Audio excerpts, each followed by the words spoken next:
È favoloso. Come sai, ho viaggiato moltissimo in Italia, però questa, a dire la verità, è la prima visita nella zona del Prosecco e sono state 24 ore straordinarie. Abbiamo fatto dei giri bellissimi ed è davvero un grandissimo piacere essere qui, è veramente ancora più che favoloso, davvero. Devo dire che è stata un'idea del mio editore.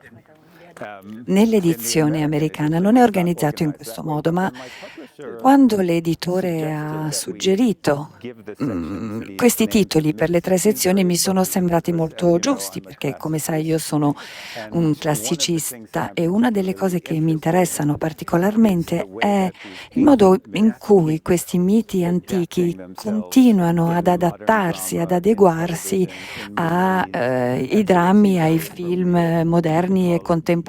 Quindi mi è sembrato molto giusto dividerli in queste tre sezioni, perché io sono sempre interessato alla narrazione soggiacente, che è sempre la stessa. Le narrazioni antiche sono sempre le stesse e si ripetono e questo è un po' il tema del libro e quindi mi è parso molto naturale dare questa struttura all'opera.